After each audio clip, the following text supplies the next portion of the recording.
رب اشرح لي صدري ويسر لي أمري واحلل عقدة من لساني يفقه قولي اللهم ثبتنا عند الموت بلا إله إلا الله واللهم اجعلنا من الذين آمنوا وعملوا الصالحات وتواصوا بالحق وتواصوا بالصبر آمين يا رب العالمين।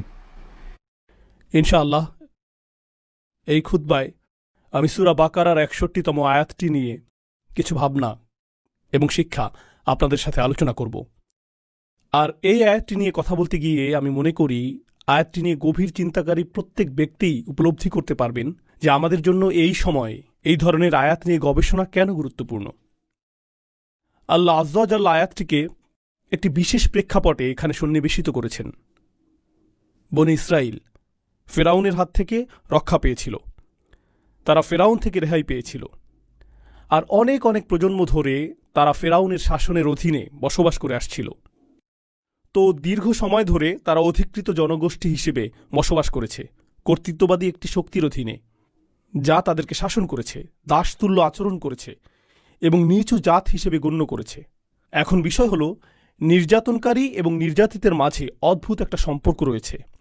পৃথিবীর ইতিহাসে আপনি দেখবেন যে কিছু জাতি অন্য জাতির দ্বারা শাসিত হয়েছে। গোটা মানব ইতিহাস জুড়ে এমনটা ঘটেছে। উদাহরণস্বরূপ জাপানিরা চাইনিজদের সাথে এমনটা করেছিল, ব্রিটিশরা পৃথিবীর অনেক দেশেই এমনটা করেছে, ডাচরা এমনটা করেছে ইন্দোনেশিয়াতে, ইত্যাদি ইত্যাদি। আর যখন এই আক্রমণকারী ঔপনিবেশিক শাসকরা কোথাও চলে আসে, সেখানে বিজয়ী হওয়ার পর তাদের বিরুদ্ধে যুদ্ধরতরা ছাড়া সাধারণ জনগণ, লক্ষ কোটি সাধারণ জনগণের কাছে প্রথমে মনে হয় না যে তাদের জীবনে খুব একটা পরিবর্তন এসেছে। রোমানরা বিজয়ী হওয়ার আগে যে কৃষক ছিল, রোমানরা বিজয়ী হবার পরেও সে কৃষকই রয়ে গেছে। তাদের প্রদত্ত কর হয়তো ভিন্ন কর্তৃপক্ষের হাতে যাচ্ছে, কিন্তু জীবন খুব একটা পরিবর্তিত হয়নি যুদ্ধের সময়টা বাদে। একইভাবে বিশেষত রোমান সাম্রাজ্য, মঙ্গোলীয় সাম্রাজ্য, অন্য যুদ্ধবাজ জাতিগুলো যারা গোটা পৃথিবী জুড়ে তাদের সাম্রাজ্যকে বিস্তৃত করেছে, তাদের এটা করার একটা পন্থা ছিল এই যে তারা বিদ্যমান অবস্থাতে তেমন একটা পরিবর্তন আনত না। তোমরা তোমাদের কার্যপদ্ধতি বজায় রাখো, যেভাবে চাষবাস করছিলে তা চালিয়ে যাও, বাজার যেভাবে চলছিল তা অব্যাহত রাখো, এখন শুধু অর্থ এই দিকে আসতে হবে, এইটুকুই। তো সাধারণ মানুষের কাছে অর্থনৈতিক পর্যায়ে ক্ষমতার এই রদবদলকে খুব বেশি পরিবর্তন বলে মনে হতো না। কিন্তু বিজয়ী শক্তির জন্য এটাও গুরুত্বপূর্ণ ছিল যে মানুষ যাতে জানতে পারে শহরে নতুন এক কর্তা এসেছে। করের অর্থ নীরবে নিভৃতে ভিন্ন গন্তব্যে সঞ্চালিত হবে এটুকুই যথেষ্ট না, বরং কর্তৃত্বের একটা বহিঃপ্রকাশও থাকতে হবে। মানুষের এটা স্বীকার করতে হবে যে একটি শক্তিধর সাম্রাজ্যের শক্তিধর সম্রাটের অধীনে বসবাস করছে তারা। আর যেভাবে তারা এটা করত তা শুধুমাত্র সামরিক শক্তি প্রদর্শনের মাধ্যমে না, কারণ সেটা ছিল অনেক ব্যয়বহুল। আর সেনাবাহিনী তো মূলত ব্যবহৃত হয় যুদ্ধক্ষেত্রে। সেনাবাহিনী ব্যবহৃত হয় গুপ্তচর বৃত্তির কাজে, গোপন সংবাদ সংগ্রহের কাজে। যখন আপনি জনগণ নিয়ন্ত্রণ করার জন্য সেনাবাহিনী ব্যবহার করবেন, সেই অনুপাতে তো জনসংখ্যা অনেক বেশি, আর এটা সেনাবাহিনীর কাজও না। এজন্য এই ক্ষেত্রে অন্য অস্ত্র ব্যবহার করতে হবে। আমি এগুলোকে অস্ত্র হিসেবেই আখ্যায়িত করছি। আমেরিকাকে এখন বলা হয়ে থাকে হৃদয় এবং মনের নিয়ন্তা, এটাই বলা হয়ে থাকে। এখন আপনার আর বন্দুক এবং বোমার প্রয়োজন নেই। আপনার যা প্রয়োজন তা হল বিনোদন, খেলাধুলা, কনসার্ট। রোমানরা এটা করেছে, সকল রাজারাই এটা করেছে। তারা বড় ধরনের আয়োজন করত, তাদের বিভিন্ন জাতীয় উৎসবের দিন থাকত। জনগণকে এটা অনুভব করতে হবে যে সাম্রাজ্যের প্রতি তাদের আনুগত্য হল নাগরিকত্বের অংশ। আর এই লোকগুলো বিজয়ী হয়েছে কারণ তারা জয়ী হওয়ার যোগ্য। তাদের বিজয়ী হওয়াটা ইতিবাচক বিষয়। তারা যদি জয়ী না হতো, সাম্রাজ্য হিসাবে আমরা অগ্রগতি অর্জন করতাম না। যদিও তারা আপনাকে নিজেদের অন্তর্ভুক্ত মনে করে না, কিন্তু তারা চায় যে আপনি তাদেরকে নিজেদের পরিবার হিসেবে গণ্য করেন। তারা কখনোই আপনাকে নিজের পরিবার হিসেবে গণ্য করবে না, কিন্তু তারা চায় যে আপনি তাদেরকে নিজেদের পরিবার হিসেবে গণ্য করেন। আর তারা এটা করে পতাকার মাধ্যমে, কুচকাওয়াজের মাধ্যমে, গান, প্রদর্শনী এবং প্রোপাগান্ডার মাধ্যমে তারা এগুলো সৃষ্টি করবে। এমনকি ফেরাউনের সময়েও সে এগুলো সৃষ্টি করেছিল। আপনি ফেরাউন রাজবংশের ইতিহাস অধ্যয়ন করলে এটা লক্ষ্য করবেন। এটা অধ্যয়ন গুরুত্বপূর্ণ, কারণ কোরআনে বারবার ফেরাউনের আলোচনা এসেছে। আপনি যদি প্রাচীন মিশরীয় ফেরাউন সাম্রাজ্য নিয়ে জানেন, তারা প্রচুর পরিমাণে অদ্ভুত কিন্তু ভীতিকর এবং শক্তিশালী স্মৃতিস্তম্ভ নির্মাণ করেছিল, যেমন পিরামিড, স্ফিংস এবং অন্যান্য আরও অদ্ভুত ধরনের স্থাপনা, যা দেখার জন্য এখনও মানুষ এই সকল স্থান ভ্রমণ করে। আর এই সকল স্থাপনা এমনভাবে নির্মাণ করা হয়েছিল যে যখন মানুষ নৌপথে ভ্রমণ করত, তারা এই স্থাপনাগুলো নদীর তীরে দেখতে পেত। ও, এই লোকদের সাথে ঝামেলা করা যাবে না, দেখো তারা কি নির্মাণ করেছে। এটা ছিল ভীতি সৃষ্টির একটা মাধ্যম। কোরআনে আল্লাহ আজ্জা ওয়া জাল্লা পূর্ববর্তী জাতিগুলোর ব্যাপারে এই বিষয়টি বর্ণনা করেছেন। যেমন হুদ আলাইহিসসালামের জাতি, তারাও এটা করত। তারা মূর্তি এবং বিশালাকার স্থাপনা নির্মাণ করত, অন্য কোনো কারণে না, বরং একটা ভাবমূর্তি, একটা প্রভাব সৃষ্টির জন্য। ঠিক তো এটা কোনো একটা বিষয়ের প্রতীক। আপনারা জানেন, যখন আমেরিকার বিদ্রোহীরা ব্রিটিশ সাম্রাজ্যের বিরুদ্ধে যুদ্ধ করেছিল, তখন ফ্রেঞ্চরা যেহেতু ব্রিটিশদেরকে ঘৃণা করত, ব্রিটিশদেরকে মানসিক যন্ত্রণা দেওয়ার জন্য তারা স্ট্যাচু অফ লিবার্টি উপহার দিয়েছিল, ফ্রান্স এবং আমেরিকার মাঝে মৈত্রী সম্পর্কের প্রতীক স্বরূপ। আর স্ট্যাচু অফ লিবার্টি কিসের প্রতিনিধিত্ব করে? স্বাধীনতা, বাক স্বাধীনতা, ধর্মের স্বাধীনতা, মত প্রকাশের স্বাধীনতা, মানুষ হিসেবে যেমন ইচ্ছা বাঁচার স্বাধীনতা। যদিও ফ্রান্স এই স্বাধীনতাগুলো উদযাপন করে, সেখানে হিজাব পরিধান করলে আপনি চাকরি পাবেন না। বায়োডাটাতে আপনার নামে মোহাম্মদ উল্লেখ করলে চাকরির ইন্টারভিউর জন্য ডাক পাবেন না। সেই ব্যক্তি যিনি একজন সাদা চুলের, সাদা চামড়ার আলজেরিয়ান, তার নাম আব্দুল করিম, তিনি একটি চাকরির আবেদন করেছেন, কিন্তু তিনি তা পেলেন না। তিনি নিজের নাম পরিবর্তন করে জেক রাখলেন, আর সাথে সাথেই চাকরির ডাক পেয়ে গেলেন। এটাই স্বাধীনতা। কিন্তু এটা শুধু একটা প্রতীক। এটা মানুষকে দেখানোর জন্য যে এর প্রতিনিধিত্ব আমরা করি, এটাই আমরা উদযাপন করি। এটা করা হয় পতাকা এবং এই জাতীয় অন্যান্য জিনিসের মাধ্যমে। এখন বেশিরভাগ মানুষের ক্ষেত্রে কি ঘটে? বেশিরভাগ মানুষের ক্ষেত্রে এই সাম্রাজ্যগুলো যা করেছিল তা হলো, এই মানুষগুলো পৃথিবীর সম্পর্কে যেরকম চিন্তা করে তা নিয়ন্ত্রণ করত। আপনি যদি সেই সময় বসবাস করতেন, তাহলে তারা চাইতো যে তাদের মতো করে জগৎ আপনি চিন্তা করেন। তারা চায় সেভাবে আপনি জগৎকে দেখুন, যেভাবে তারা আপনাকে দেখাতে চায়। আর সেটা ছিল তাদের সবচেয়ে শক্তিশালী অস্ত্রগুলোর একটি। বনি ইসরায়েল ছিল দাসতুল্য। মিশরীয় সমাজে তারা ছিল দাসতুল্য। আর মূসা আলাইহিসসালাম তাদেরকে সেই দাসত্বের শৃঙ্খল থেকে মুক্ত করেছিলেন। এখন তারা মুক্ত। তারা রয়েছে মরুভূমিতে। মিশরীয় সেনাবাহিনী ডুবে গিয়েছে, তারা ধ্বংসপ্রাপ্ত হয়েছে। এখন তারা মুক্ত, কিন্তু আসলে তারা মুক্ত নয়। কারণ প্রকৃত আক্রমণটি সামরিক আক্রমণ ছিল না,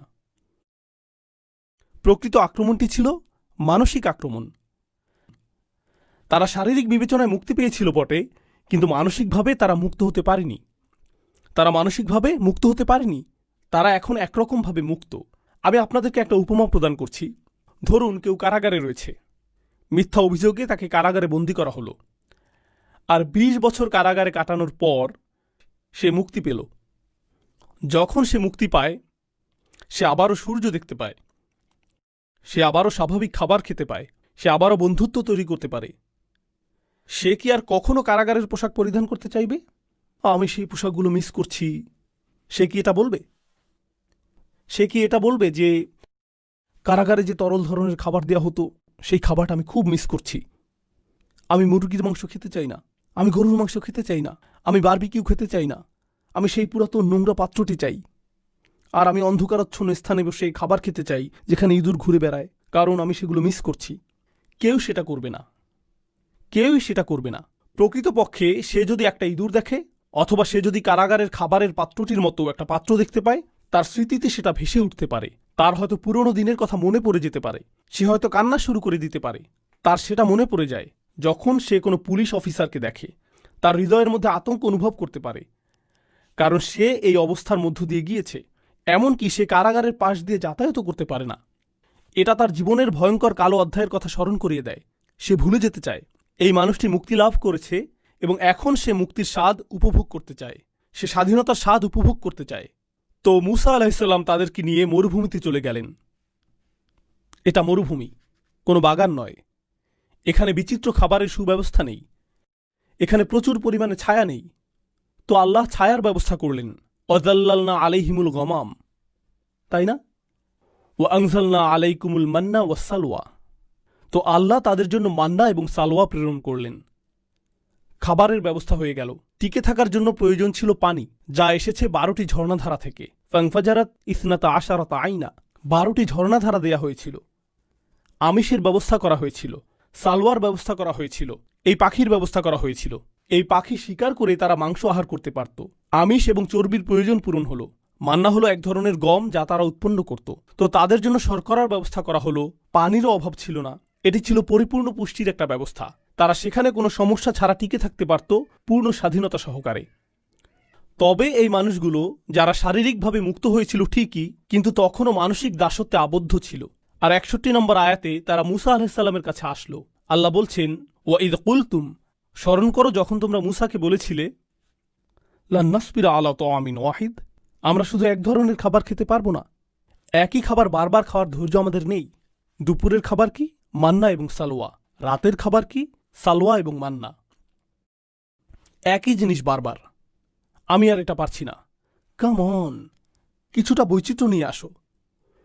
তো তারা মুসা আলাইহিসসালামের কাছে আসলো, আর অভিযোগের এই অংশে তারা বলল, ফাদউ লানা রাব্বাক ইখরিজ লানা মিম্মা তুমবিতুল আরদু মিন বাকলিহা ওয়া কিসাইহা ওয়া ফুমিহা ওয়া আদাসিহা ওয়া বাসলিহা। তারা বলল, কেন তুমি তোমার প্রভুর কাছে দোয়া করছো না?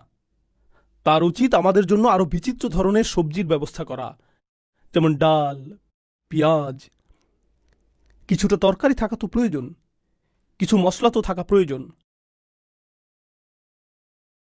এই জিনিস খেয়ে যেতে পারবো না, আমরা কি আল্লাহর কাছে ভালো খাবারের অর্ডার করতে পারি না? এটাই তারা জিজ্ঞেস করছে। এটা কেন গুরুত্বপূর্ণ? কেন আল্লাহ এই সকল সবজির নাম উল্লেখ করলেন? মজার বিষয় হলো, এইগুলো ছিল মিশরের জনপ্রিয় সবজি, আর তারা তাদের মিশরীয় প্রভুদের সব সময় এই খাবার খেতে দেখেছে। আর তাদের কাছে সেখানে সম্ভবত এটা তো শুধুমাত্র 2টা খাবারের মিশ্রণ, সেই খাবারের কিছুটা অবশিষ্টও ছিল। আমি আপনাদেরকে উপমা দিয়েছি যে তারা কারাগারের খাবার মিস করে, তাই না? এখন তোমরা মুক্ত হয়ে গিয়েছ, কিন্তু তোমাদের মস্তিষ্ক এখনো কারাগারের মধ্যে রয়েছে, আর তোমরা সেই খাবারই চাইছো যা কারাগারে থাকতে উপভোগ করতে। আর তোমাদের নবীকে জিজ্ঞেস করছো, হ্যাঁ স্বাধীনতাটা চমৎকার, কিন্তু আমরা কি জেলখানার খাবারে আবার ফিরে যেতে পারি? মুসা আলাইহিসসালাম উল্লেখযোগ্য একটা জবাব দিয়েছিলেন। এটা শুধু খাবার নিয়ে ছিল না, এটা শুধু খাবার নিয়ে ছিল না। পৃথিবীর সবচেয়ে শক্তিধর সাম্রাজ্যের অধীনে আমরা বসবাস করেছি। পৃথিবীর অন্য সকল জাতি ফেরাউনের ভয়ে ভীত ছিল। আমাদের ফেরাউনি নাগরিকত্ব ছিল। সর্বশ্রেষ্ঠ পরাশক্তি মিশরের পাসপোর্ট ছিল আমাদের, আমাদের গ্রিন কার্ড ছিল, সব কিছু ছিল আমাদের। এই সব কিছু ত্যাগ করে এখন আমরা মরুভূমিতে এসে পড়েছি। এই পাখি আর রুটি খাচ্ছি, এটাই স্বাধীনতা? এখানেই তুমি আমাদের নিয়ে এসেছ। আমরা পৃথিবীর 1 নম্বর জাতি থেকে পালিয়ে এসেছি, আর তুমি এভাবে আমাদের জীবনযাপন করতে বলছো? লক্ষ্য করুন, তারা 1 নম্বর জাতি ছিল না, তারা ছিল 1 নম্বর জাতির দাস। কিন্তু তাদের চিন্তায় আমরাই 1 নম্বর জাতি, কারণ মিশরীয় প্রভুরা তাদের মধ্যে এই ধারণা সৃষ্টি করেছিল যে তারা সেই সাম্রাজ্যের অংশ, যদিও আপনি আসলে একটা পতঙ্গ যা তারা তাদের পায়ের নিচে পিষ্ট করে। আপনি আসলেই পতঙ্গ ছিলেন যা তারা পিষ্ট করে। তারা এমনটাই ছিল। উদাহরণস্বরূপ, আমেরিকার রাজনীতিতে কিছু মানুষ ডোনাল্ড ট্রাম্পের জন্য পাগল ছিল, তার জন্য তারা উন্মত্ত ছিল। অনেক খ্রিস্টানরা জিসাসের চেয়েও ট্রাম্পের প্রতি বেশি আগ্রহী ছিল, আমরা এটা দেখেছি। আর এই মানুষগুলোর ঠিকমতো বিদ্যুৎ বিল পরিশোধ করতেও কষ্ট হয়ে যায়।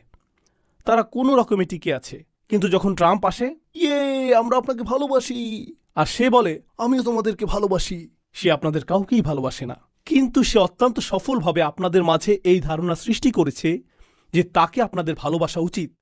সে সফলভাবে এটা করেছে। এটা ফেরাউনের কৌশল, ইতিমধ্যে এটা উল্লেখ করা হয়েছে। তো তারা ছিল দাস, কিন্তু সেখান থেকে মুক্তি পেয়েও সেই পুরাতন জিনিসই তারা চাইছে। ঔপনিবেশিক প্রভু তাদেরকে যা দিয়েছিল তাই তারা চায়। তারপর মুসা আলাইহিসসালাম বললেন, ইহবিতু মিসরান। এখানে মিশ্রণ শব্দটি আসলেই উল্লেখযোগ্য একটা শব্দ। আরবি ভাষায় মিশ্রণ অর্থ হল গ্রামীণ উন্মুক্ত এলাকা। এখানে বলা যেত বালাদান, আরদান অথবা ওয়াদিয়ান, এই ধরনের যে কোনো শব্দই বলা যেত, কিন্তু আল্লাহ মিসরন শব্দটি বাছাই করেছেন তানবিন সহকারে। মিসরন এর শেষে নুন ধ্বনিটি শুনতে পাওয়া যায়, মিসরন। কিন্তু মিশরের জন্য আরবিতে ব্যবহৃত শব্দটি হল মিসর, তানবিন ছাড়া। এটাকে বলা হয় মামনু মিনাস সরফ। তো দুটি শব্দ দেখতে খুবই কাছাকাছি, কিন্তু তারা একই অর্থ প্রকাশ করছে না। আপনি যদি মিশ্র অথবা মিশ্রু বলেন, এটা মিশর, কিন্তু যদি মিশ্রন অথবা মিশ্রুন বলেন, এটা গ্রামীণ উন্মুক্ত এলাকা। কিন্তু শব্দ দুটি খুবই কাছাকাছি। এটা এরকম যেন মুসা আলাইহিসসালাম বলছেন, তোমরা আরেক মিশরে ফিরে যেতে চাইছ, তোমরা নতুন একটা স্থানে যেতে চাইছ, কিন্তু আসলে তোমরা আবারও সেই মিশরের অবস্থায় চাইছ। আমি কোথা থেকে এসেছি তা নিয়ে আপনাদেরকে মজার একটা কথা বলি। আমি মূলত পাকিস্তানি বংশোদ্ভূত, আর আমি পাকিস্তান ভালোবাসি। আমি সেই গোটা অঞ্চলটাকেই আসলে ভালোবাসি। সেই অঞ্চলটির ইতিহাসের প্রসঙ্গে বলতে গেলে, বিশেষত বিশ্ববিদ্যালয় এবং হাই স্কুলের যেই ছাত্ররা এখানে রয়েছেন, আমি চাই যে আপনারা একটা বই পড়েন। বিশেষত যদি আপনি দক্ষিণ এশিয়া থেকে এসে থাকেন, যদি আপনি ভারত, পাকিস্তান, বাংলাদেশ, আফগানিস্তান, এমনকি শ্রীলঙ্কা এবং সেই অঞ্চলের অন্যান্য দেশ থেকে এসে থাকেন, আপনি বইটি পড়েন। বইটির নাম Islam and the English enlightenment. Islam and the English enlightenment. আমি চাই যে আপনি এই বইটি পড়েন। তো মূল কথা আসি, ব্রিটিশরা ভারতকে উপনিবেশ করেছিল। তারা হিন্দু, মুসলিম, শিখদেরকে একটা সময় ধরে শাসন করেছে। ভারতীয়রা স্বাধীনতা আন্দোলন করেছে, বিশেষত মুসলিমরা লড়াই করেছে। দীর্ঘ সময় এতে কোনো ফল হয়নি। এদের তো পরস্পর শত্রু হওয়ার কথা ছিল। শত্রুর সব কিছুকে আপনার ঘৃণা করা উচিত, কিন্তু সেই শত্রু অত্যন্ত সফলভাবে এটা শিখাতে সক্ষম হয়েছিল যে যদি তুমি আমার ভাষায় কথা বলো তাহলে তুমি সাফল্য অর্জন করবে, যদি তুমি আমার মতো পোশাক পরো তাহলে তুমি সাফল্য অর্জন করবে, যদি তুমি আমার মতো খাবার গ্রহণ করো তাহলে তুমি সফল হতে পারবে, যদি তুমি আমার মতো কথা বলো, যদি তুমি আমার মতো আচরণ করো, যদি তুমি আমার মতো দেখতে হও, যদি তুমি ভান করো যে তুমি আসলে আমি, তোমার গায়ের রং শ্যামলা হলেও যদি ভান করো যে তুমি সাদা চামড়ার মানুষ, তাহলে আসলেই তুমি সফল হতে পারবে। ব্রিটিশরা কিন্তু খুবই ছোট একটা জাতি, না জানলে জেনে রাখুন। আমি অনেকবার ইংল্যান্ডে গিয়েছি। আপনি গাড়ি চালিয়ে কয়েক ঘন্টার মধ্যেই গোটা দেশটি অতিক্রম করতে পারবেন। যখনই আমি গাড়ি চালিয়েছি দেখেছি যে এর বেশিরভাগই ফসলের জমি। একটা শহর ফসলের জমি, আরেকটি শহর ফসলের জমি। আমি এটা দেখেছি আর বলেছি, ইয়া আল্লাহ, কোথায় এই লোকগুলো আর কোথায় গোটা পৃথিবী? কিভাবে এটা সম্ভব হয়েছে? আর আপনি যদি ইংল্যান্ডের ইতিহাস পাঠ করেন, তারা একে অপরকে হত্যা করতে উদ্যত হয়েছিল। তাদের রাজারা একে অপরকে হত্যা করতে উদ্যত হয়েছিল। আর তারা সেখান থেকে এমন এক সময় শুরু করে যখন তাদের গোটা সেনাবাহিনী এমনকি ৬০-৭০ হাজারও ছিল না। যদি আপনি বাড়িও ধরতে চান, বড়জোর তাদের সৈন্য ছিল ২ লাখ, আর মুঘল সৈন্য ছিল অনেক বেশি। ২০ থেকে ৭০ লাখের মধ্যে এই সংখ্যা উঠানামা করত। কিভাবে এটা ঘটল? এটা সামরিকভাবে ঘটেনি, ভিন্ন কিছু সেখানে ঘটে যাচ্ছিল। আর আমাদের জানতে হবে যে এই আধিপত্য কিভাবে কাজ করে। হ্যাঁ, সামরিক বিষয়টাও রয়েছে, কিন্তু এখানে অন্য প্রক্রিয়া, অন্য অস্ত্রও ব্যবহৃত হয়েছে।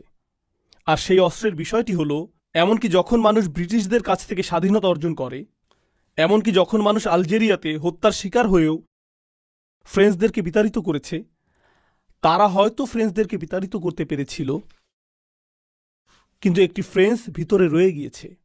তারা ব্রিটিশদের বিতাড়িত করেছে, কিন্তু একটি ব্রিটিশ ভিতরে রয়ে গিয়েছে। আর অবস্থা যখন এমন হয়, এই অবস্থায় আপনি পাকিস্তানের মতো একটা দেশে যেতে পারেন, যা আমি ভালোবাসি। পাকিস্তানের অনেকগুলো ভাষা নিয়ে গড়া চমৎকার ঐতিহ্য রয়েছে। এর মধ্যে অনেক ভাষা মৃতপ্রায়।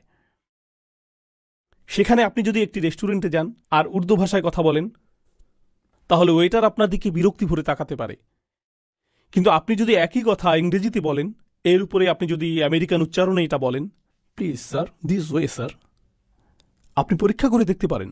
আপনি স্যুট পরিধান করে সেখানে প্রবেশ করে ইংরেজিতে কথা বলুন, এরপর বেরিয়ে যান, পোশাক পরিবর্তন করে দেশীয় পোশাক পরুন,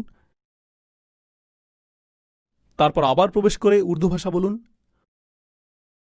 সম্পূর্ণ ভিন্ন আচরণ পাবেন। আর এটা আমেরিকাতে ঘটছে না, কানাডাতেও ঘটছে না, ইংল্যান্ডেও ঘটছে না। এটা ঘটছে মুসলিম বিশ্বে। আর শুধুমাত্র পাকিস্তানেই না, এটা ঘটছে ভারতে, বাংলাদেশে, ইন্দোনেশিয়াতে, মালয়েশিয়াতে, এটা ঘটছে উত্তর আফ্রিকায়, সমগ্র মুসলিম বিশ্বে। জানেন মূলত বিষয়টা কি? আমরা আমাদেরকে মুক্ত করেছি, আমরা এটা করেছি, কিন্তু আসলেই কি আমরা করেছি? এটা এমন যেন আমরা আরেকটি মিশর চাইছি। আপনি আরেকটি মিশর চাইছেন।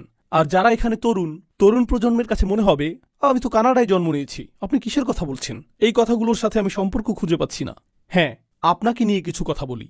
জানেন আপনার ঔপনিবেশিক প্রভুকে? বিভিন্ন ব্র্যান্ডের নাম, নেটফ্লিক্সের প্রতি আপনার আনুগত্য, খেলায় আপনার প্রিয় দলটির প্রতি উপাসনা, এই উপায়ে আপনার নতুন প্রভুরা আপনাকে ব্যস্ত রাখছে। এটা আপনাকে নতুন মডেলের গাড়ি নিয়ে ব্যস্ত রাখছে। মোবাইল যা সম্প্রতি বাজারে এসেছে, যার এমন ক্যামেরা রয়েছে যেটি ঠিক আপনার আগের ফোনের ক্যামেরার মতোই, কিন্তু নতুন ফোনটি ছাড়া আপনার কাছে জীবন অসম্পূর্ণ মনে হয়। আপনাকে এটা পেতেই হবে, আপনাকে এটা দেখাতেই হবে। আপনি এমন গণতন্ত্র নিয়ে গর্বিত, এমন গণতন্ত্রে বসবাস করে গর্বিত, যা অত্যন্ত ব্যস্ত রয়েছে গোটা পৃথিবীর গণতন্ত্র ধ্বংস করার কাজে। কিন্তু আপনি গণতন্ত্র নিয়ে গর্বিত। কমপক্ষে আমাদের তো অধিকার রয়েছে, আমাদের তো গণতন্ত্র রয়েছে। আর অন্য দেশের বিশৃঙ্খলাগুলো আমাদের চোখে ধরা পড়ে। তো এই আয়াতের মাধ্যমে আমি আপনাদের যা বলতে চাচ্ছি তা হল, মুসা আলাইহিসসালাম তাদেরকে একটি সতর্কতা প্রদান করেছিলেন। এটাই যদি তোমরা চাও, তোমরা যদি আবারও দাসত্বের জীবন চাও, শারীরিকভাবে না হলে মানসিকভাবেও যদি তা চাও, তাহলে এগিয়ে যাও, নতুন এক মিশরে চলে যাও। এইবার তোমাদের শাসন করতে ফেরাউন আসবে না। ফেরাউন তোমাদের নিজেদের মাথাতেই রয়েছে, আর তোমরা নিজেকেই নিজে ঔপনিবেশিক দাস বানিয়ে রেখেছ। এটা অটো পাইলট। সর্বোত্তম দাস তো সেই যার জন্য আপনার কারাগার তৈরিরও প্রয়োজন নেই, সাশ্রয়ী দাস। এই দাসটি এমন দাস যে মনে করছে যে সে মুক্ত, যে মনে করছে সে মুক্ত। এটা সহজতম পন্থা, এটা অসাধারণ। ব্যাংকিং ব্যবস্থা উন্নতির আগে এবং কর ব্যবস্থার উন্নতির আগে একটা সময় ছিল যখন রাজা সৈন্য প্রেরণ করত, এই সৈন্যবাহিনী এসে প্রতিটা ঘর থেকে অর্থ সংগ্রহ করত। পদ্ধতিটা এখন অনেক স্মার্ট হয়ে উঠেছে। তখন সেনাবাহিনীর জন্য খরচ করতে হতো, ঘোড়ার জন্য খরচ করতে হতো, ঘোড়ার গাড়ির একটা খরচ ছিল, যাতায়াতের একটা খরচ ছিল, তারপর তারা অর্থ সংগ্রহ করত। এভাবে মাঝখানে অনেক অর্থ খরচ হয়ে যেত। এখন স্বয়ংক্রিয় বিলিং সিস্টেম তৈরি করা হলো। মানুষ যখন মহাসড়কে গাড়ি চালাবে, তাদের কাছ থেকে স্বয়ংক্রিয়ভাবে টোল আদায় হয়ে যাবে। তারা বুঝতেও পারবে না, তারা অনুভব করবে যে তারা স্বাধীন। রাস্তার দৃশ্যটি কত চমৎকার। তারা এভাবে ডাকাতির শিকার হয়েও হাসতে থাকবে। তারা হাসতে থাকবে যখন আয়ের উপর কর প্রদান করবে। এক বোতল দুধ কেনার জন্য তারা কর প্রদান করবে, তারপর সেই বোতল রিসাইকেল করার জন্য আবার কর প্রদান করবে। একটি গাড়ি কিনতে, গাড়িটি পার্ক করতে, নষ্ট গাড়িটি সারাতে তারা কর প্রদান করবে। আমরা শুধু তাদের অর্থ নিতেই থাকব, আর তারা হাসতে থাকবে আর বলবে, এটা তো চমৎকার। এটা ফেরাউনের চেয়েও অনেক কার্যকর দাস ব্যবস্থা। ফেরাউন এটা দেখলে গর্বিত হতো। ফেরাউনও বলতো, এটা অসাধারণ। ইহবিতু মিসরান ফাইন্না লাকুম মা সাআলতুম। আর আপনি যদি এই মানসিক দাসত্ব থেকে মুক্ত হতে না পারেন, আপনি যদি মুক্ত হতে না পারেন, এর পরিণাম কি? আলোচনাটি আমি আর দীর্ঘায়িত করতে চাই না, হাতে সময় সীমিত। শুধু একটা বিষয় বলছি। আল্লাহ বলেছেন এর পরিণতি কি? এটা সহজ। কোরআনে অনেকগুলো নিয়ম বা বিধান রয়েছে। আপনারা মাধ্যাকর্ষণ নিয়ম সম্পর্কে জানেন, আপনারা পদার্থবিজ্ঞানের নিয়ম সম্পর্কে জানেন, আপনারা প্রজ্বলনের নিয়ম সম্পর্কে জানেন, আপনারা রসায়নের নিয়ম সম্পর্কে জানেন, আপনারা শরীরতত্ত্ব সম্পর্কে জানেন। আপনি যদি বিষাক্ত কোনো খাবার গ্রহণ করেন, আপনার শরীর ক্ষতিগ্রস্ত হবে। এমন নিয়ম রয়েছে যা এটা বর্ণনা করে। এমন বিধান কার্যকর রয়েছে। আল্লাহ নির্দিষ্ট বিধান কার্যকর করে রেখেছেন। আপনি নিজের হাতকে আগুনের মধ্যে প্রবেশ করাতে পারবেন না। এখানে প্রজ্বলনের বিধানটি কাজ করবে, তাই না? সবকিছুরই কার্যকারণ থাকবে এবং এর ফলাফলও থাকবে। ঠিক একইভাবে কোরআনে আল্লাহ আমাদেরকে আরেক ধরনের কার্যকারণ এবং ফলাফলের কথা বলেছেন। আল্লাহ যদি এটা শিক্ষা না দিতেন, আমরা কখনোই তা জানতাম না। পদার্থবিজ্ঞান আপনি শিখে নিতে পারেন, প্রজ্বলনের বিধানটি আপনি শিখতে পারেন, শরীরতত্ত্ব আপনি শিখে নিতে পারেন, কিন্তু আরও কিছু বিধান রয়েছে যেগুলোর কার্যকরণ এবং ফলাফল রয়েছে, যা আল্লাহ শিক্ষা না দিলে আপনি কখনোই শিখতে পারবেন না। ওয়ায়ুআল্লিমুকুম মা লাম তাকুনু তা'লামুন। তোমাদেরকে তা শিক্ষা দেন যা তোমরা নিজেরা জানতে না। আল্লাহ বলছেন, দুরিবাত আলাইহিম আযিল্লাহ। আযিল্লাহ দিয়ে তাদেরকে চপটাঘাত করা হয়েছিল, আঘাত করা হয়েছিল। তো আমি চাই যে আপনারা জিল্লাহ শব্দটি উপলব্ধি করুন। এছাড়াও আরও বোঝার রয়েছে, কিন্তু যদি জিল্লাহ শব্দটি বুঝতে পারেন, এটা যথেষ্ট, এখনকার জন্য যথেষ্ট। তো আল্লাহ বলছেন, এই লোকগুলো যারা মানসিকভাবে দাসত্ব বরণ করতে চেয়েছিল, তারা জিল্লাহ দ্বারা আঘাতের শিকার হয়েছিল। তো এই শব্দটি দিয়ে আসলে কি বোঝাচ্ছে? এটা এসেছে আরবি শব্দ মুজাল্লাল থেকে, তরিকুন মুজাল্লাল, অর্থাৎ এমন পথ যার উপর মানুষ প্রচুর হাঁটে, যার ফলে এটা মসৃণ হয়ে যায়। যেমন আপনি যদি এমন স্থানে বসবাস করেন যেখানে পায়ে চলার জন্য আলাদা পথ না থাকে, সেটা যদি ঘাস এবং আগাছাপূর্ণ স্থান হয় আর মানুষ হাঁটতেই থাকে, তখন এই আগাছাগুলোর মাঝখানে মসৃণ পথ তৈরি হয়, সেখানে কিছু জন্মায়ও না। এটা হলো তরিকুন মুজাল্লাল, মসৃণ পথ। যেহেতু এর উপর অনেক হাঁটা হয়েছে, ফলে এটা মসৃণ হয়ে গিয়েছে। হাইতুন জলিল, এটা ব্যবহৃত হয় দেয়ালের ক্ষেত্রে। মানুষ দেয়াল নির্মাণ করে বাইরের মানুষকে দূরে রাখার জন্য, কিন্তু দেয়ালটি যদি 1 হাত পরিমাণ উঁচু হয়, এর ফলে মানুষ সহজেই ঢুকে পড়তে পারে। এটা অকেজো, কারণ এটা অনেক নিচু। এই ধরনের দেয়ালকে বলা হয় হাইত জলিল, এটা অনেক নিচু। এভাবে বাইতুন জলিল, যখন আপনি বাড়ি কিনেন, আপনি তা কিনতে চান উঁচু জায়গার উপর, কিছুটা উঁচু স্থানে, কারণ যখন বৃষ্টি নামবে পানি গড়িয়ে নেমে যাবে। কিন্তু আপনি যদি নিচু স্থানে বাড়ি কিনেন, অন্য সকল বাড়ির পানি আপনার বাড়িতে চলে আসবে, আপনার বাড়িই বন্যার শিকার হবে। এটাই বাইতুন জলিল।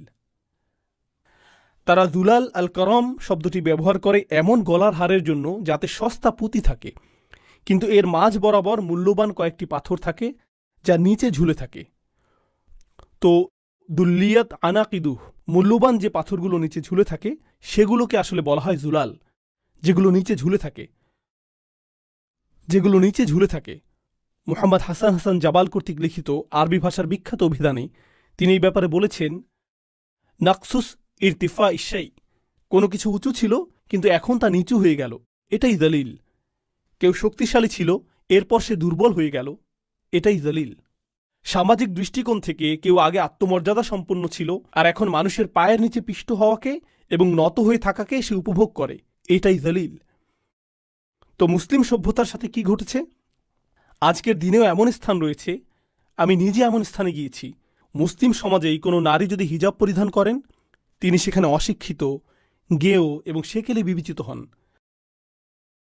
তারা পশ্চিমাদের থেকেও বেশি পশ্চিমা সাজতে চায়।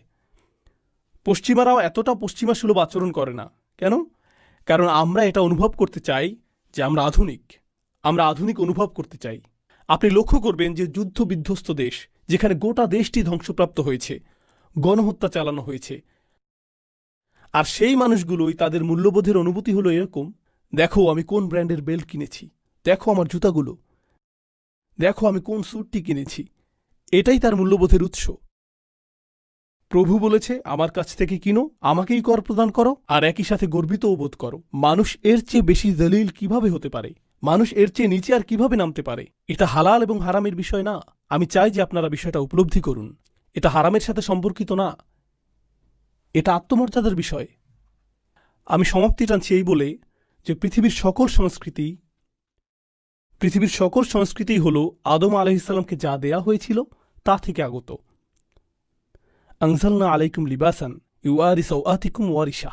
আদম আলাইহিসসালামকে বলা হয়েছিল, আল্লাহ তোমার জন্য পোশাক প্রেরণ করেছেন যাতে তোমার লজ্জাস্থানকে আবৃত করতে পারো। তো আপনি যদি পরিধান করেন বাংলাদেশি পোশাক, পাকিস্তানি পোশাক, আফগানি পোশাক, আমেরিকান পোশাক, ব্রিটিশ পোশাক, জাপানি পোশাক, এই সবগুলোরই সূচনা হয়েছে আদম আলাইহিসসালামকে যা প্রদান করা হয়েছিল তা থেকে। আর আল্লাহ তার কিতাব এবং তার রাসূলের সুন্নাহর মাধ্যমে আমাদেরকে পথ নির্দেশনা দিয়েছেন পোশাকের থেকে অজ্ঞতা দূর করার জন্য। আপনি পরিশীলিতভাবে জাপানি পোশাকও পরতে পারেন, আপনি পরিশীলিতভাবে আমেরিকান পোশাকও পরতে পারেন, চাইনিজ অথবা অন্য যে কোনো জাতির পোশাকই পরতে পারেন। সংস্কৃতি প্রত্যাখ্যানের বিষয় নয়, বরং ঔপনিবেশিক প্রভুত্বকে প্রত্যাখ্যান করা উচিত। শাসন করার মানসিকতাকে, শাসকের উপাসনাকে প্রত্যাখ্যান করা উচিত। আর সুবহানাল্লাহ, আমরা অত্যন্ত চমৎকার সময়ে বসবাস করছি। এই সময়ে আমাদের জন্য এই ধরনের আয়াত নিয়ে গভীর চিন্তা করার মাধ্যমে বিশেষত তরুণ প্রজন্মের কাছে একটা সুযোগ রয়েছে ঔপনিবেশিক মানসিকতা থেকে উম্মাকে মুক্ত করার, যা মুসলিম চিন্তাকে আচ্ছন্ন করে রেখেছে 1 শতাব্দীরও বেশি সময় ধরে। মুসলিমরা হলো পৃথিবীর বুকে শক্তিশালী একটা জনগোষ্ঠী। আমরা বেশ কয়েক শতাব্দী ধরে ঘুমিয়ে আছি। আমাদের কিছুটা খারাপ সময় পার করছি। আমরা শুধুমাত্র খারাপ সময় পার করছি, কিন্তু এর অর্থ এটা না যে আমরা দুর্বল, আমরা ঘুমন্ত সিংহ। আমরা জেগে উঠতে শুরু করছি। গাজায় যা ঘটে যাচ্ছে তা শুধুমাত্র পৃথিবীর জন্য চক্ষু উন্মোচনকারী নয়। এটা শুধু আমেরিকানদের সচেতন করা না যে আমরা বাক স্বাধীনতার কথা বলে থাকি, কিন্তু তা আসলে আমাদের নেই। আমরা মত প্রকাশের স্বাধীনতার কথা বলে থাকি, কিন্তু আসলে তা আমাদের নেই। আমরা প্রতিবাদ মিছিলের স্বাধীনতার কথা বলে থাকি, কিন্তু তা আসলে আমাদের নেই।